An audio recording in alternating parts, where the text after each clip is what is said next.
Hi guys ខ្ញុំនាងអូកាលីអ្នកគ្នាមើលវីដេអូខ្ញុំម្ដងទៀតហើយដែរខ្ញុំនឹងសរសេរវគ្គតនៅរឿងសាលារៀនអាលីវគ្គទី3ដែលវគ្គទី3នេះមានចំណងជើងថាមីកានវិណាត់ស៊ូមេដែលវគ្គនេះយើងបានគេថាក្មេងប្រុសអាខ្មៅកំពុងតែលេងភ្លើងដែរសកម្មភាពទាំងអស់នេះក៏បានឃើញនៅលោកគ្រូយើងផងដែរខ្ញុំមិនដឹងថាសាលារៀននោះគឺជាសាលារៀនវេទមន្តឬក៏មិនទេប៉ុន្តែយើងឃើញថាលោកគ្រូអាចប្រើវេទមន្តបានហើយកូនសិស្សម្នាក់ហ្នឹងក៏អាចប្រើវេទមន្តបានដែរដែលក្មេងប្រុសម្នាក់ហ្នឹងគឺគេមានឈ្មោះថាណាត់ស៊ូមេរត់លូតអីចឹងទៅលោកគ្រូគេប្រាប់ថាណាត់ស៊ូមេអាចរត់តាបានទេហើយលោកគ្រូក៏បានកំចាត់ណាត់ស៊ូមេទៅក្រោយពីលោកគ្រូចាត់ការណាត់ស៊ូមេហើយមីកានក៏បានរត់ទៅសួរណាត់ស៊ូមេនាងសួរថាណាត់ស៊ូមេហ្នឹងអ្មេចហើយមានកើតអីអត់អីចឹងទៅបន្ទាប់មកណាត់ស៊ូមេក៏បានងើបមកឡើងហើយមីកានក៏ដូចជាលងស្នេហ៍ណាត់ស៊ូមេផងដែរណាត់ស៊ូមេអសប្បាយចិត្តនឹងវត្តមានរបស់មីកានដែលមិនសួរគេទេគេក៏រកប្រើវេទមន្តប៉ុន្តែត្រូវលោកគ្រូជន់ដៃហើយលោកគ្រូក៏បានប្រាប់ណាត់ស៊ូមេកុំឲ្យប្រើវេទមន្តផងដែរប៉ុន្តែណាត់ស៊ូមេក៏បានជេរលោកគ្រូថាលោកគ្រូហ្នឹងគឺឆ្កួតក្នុងការប្រើវេទមន្តហើយលោកគ្រូក៏បានទប់តាណាត់ស៊ូមេថាគាត់នឹងប្រើវេទមន្តនេះទៅលើណាត់ស៊ូមេហើយបន្ទាប់មកណាត់ស៊ូមេក៏បានស្លាប់ហើយលោកគ្រូក៏បានបេណាត់ស៊ូមេចូលទៅក្នុងសាលារៀន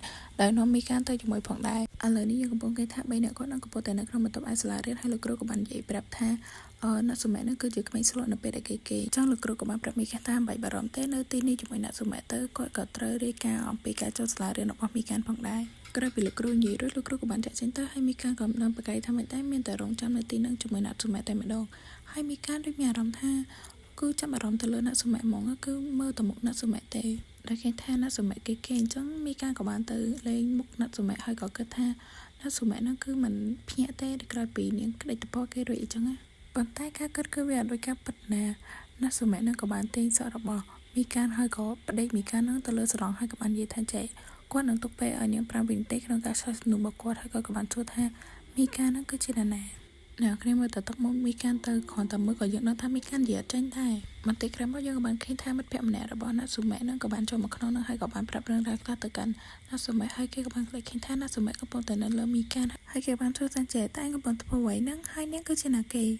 េក្រោយពីមិត្តណាត់ស៊ូមេសួរអញ្ចឹងហើយមីកានក៏បានតបថាហើយដែលមិនត្រូវសួរអញ្ចឹងដោះលែងនាងឲ្យណាត់ស៊ូមេនឹងងើបចេញពីនាងប៉ុន្តែណាត់ស៊ូមេអត់ព្រមងើបចេញពីនាងទេនៅតែអង្គុយលើនាងហើយណាត់ស៊ូមេក៏បានប្រាប់ទៅមិត្តភក្តិរបស់គេថាគេបាននិយាយថាពេលគេភ្ញាក់មកគឺគេឃើញនាងនៅនឹងហើយនាងគឺអត់បានប្រាប់ពីអត្តសញ្ញាណរបស់នាងឲ្យគេស្គាល់ហើយមិត្តរបស់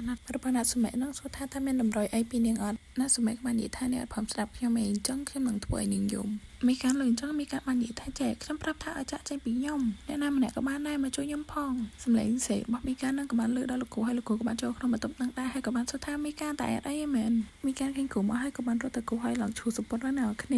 លោកគ្រូបានហៅឈ្មោះរបស់ណាត់ស៊ូមេនិងរូកាដែលរូកានឹងគឺជាមិត្តភក្តិរបស់ណាត់ស៊ូមេណាត់ស៊ូមេនឹងគឺអត់បានឆ្លើយមួយគ្រូទេហើយក៏បាននិយាយមួយមីកានថាសពុតរបស់មីកាននឹងគឺនៅក្នុងដៃរបស់គេមីកានក៏ឃើញអញ្ចឹងគឺសេះឡើងផ្អើលដល់សាលានៅខាងក្រៅមកនិយាយមែនណាក្រោយមីកានរបបសពុតហើយមីកានក៏ទទួលបានឯកស្ថានថ្មីពីសាលារៀនអាលីនឹងផងដែរដែលលោកគ្រូគឺជាអ្នកផ្ដល់ឲ្យផ្ទាល់ហើយលោកគ្រូបានសរសើរមីកានថាមីកានជាសម្លៀកបំពាក់ហ្នឹងគឺពិតជាសមនឹងនាងខ្លាំងមែនតើមីកានក៏បានសួរទៅកាន់លោកគ្រូថាតើវាពិតអត់លោកគ្រូហើយនាងក៏បានអរគុណទៅកាន់លោកគ្រូណារមីផងដែរលោកគ្រូបានប្រាប់មីកានថាដើម្បីហ៊ានសាលានេះបានគឺមីកានត្រូវតែឆ្លងកាត់ការប្រឡងក្នុងរយៈពេល1សប្តាហ៍មីកានបាននិយាយថាតើនេះជាការតេស្តមែនលោកគ្រូក៏បានប្រាប់ទៅមីកានថាកុំបារម្ភអីវាគ្រាន់តែជាការតេស្តសាមញ្ញធម្មតាទេហើយឯងក៏ត្រូវទទួលយកមិត្តភក្តិថ្មីដែរដែលគឺជាមិត្តភក្តិរួមថ្នាក់របស់ឯងនឹងឯងមីកានបានថានោះគឺជាហើយលោកគ្រូបានប្រាប់ថាហ្នឹងហើយគឺវាជាអាហ្នឹងហើយបន្តិចក្រោយមកគឺមានសិស្សពីរនាក់ក៏បានមកគាត់វាលោកគ្រូហើយក៏បានសួរទៅកាន់លោកគ្រូថាតើពួកខ្ញុំអាចជួយអីលោកគ្រូបានអត់មីកានគ្រាន់តែកន្លែងឃើញសិស្សថ្មីគឺនាងដឹងហើយថាសិស្សថ្មីហ្នឹងគឺជាណាគេហើយលោកគ្រូបាននិយាយថាមីកាននេះគឺជាសិស្សថ្មីដែលឯងត្រូវតែហ៊ានជាមួយអីចឹងទៅដែលសិស្សថ្មីនេះគឺជាហត្ថរុហើយនិងមីកានក៏គេបានស្គាល់គ្នាពីមុនមកដែរលៀបថាមិត្តចាស់គេជួបគ្នាអីចឹងមីកានក៏បាននិយាយទាំងយំទៅកាន់ហត្ថរុថាខ្ញុំនឹកឯងហត្ថរុប៉ុន្តែយើងដឹងស្រាប់ហើយហត្ថរុមិនជាក្មេងយំលះំដូចមីកានទេហើយក៏សួរមីកានថាតើមីកានមកទីនេះធ្វើអីមីកានអត់ព្រមឆ្លើយសំណួរហត្ថរុទេមីកានក៏ទៅពីយំហើយរត់អោបហត្ថរុប៉ុន្តែត្រូវហត្ថរុកើតហើយនាងក៏បានដេកដួលនៅការ៉ូនឹងឯង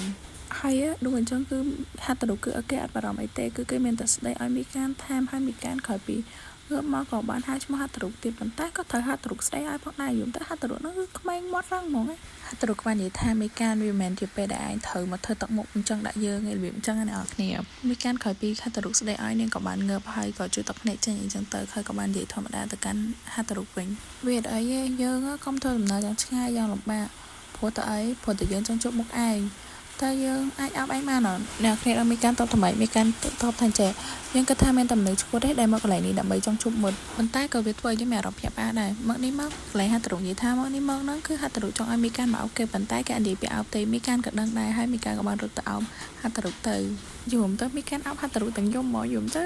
មានការក្មេងអាឡែអាឡក់ហ្មងប៉ុន្តែហាត់តរុគឺក្មេងគេរឹងមាំអ្នកគ្នាមើលពាក្យ1ពាក្យ2គឺដឹងហើយថាហាត់តរុគឺជាក្មេងបែបម៉េចអញ្ចឹងវគ្គ3គឺមានតែប៉ុណ្្នឹងទេជួបខ្ញុំនៅវីដេអូក្រោយនៃអូកាលីបាយបាយ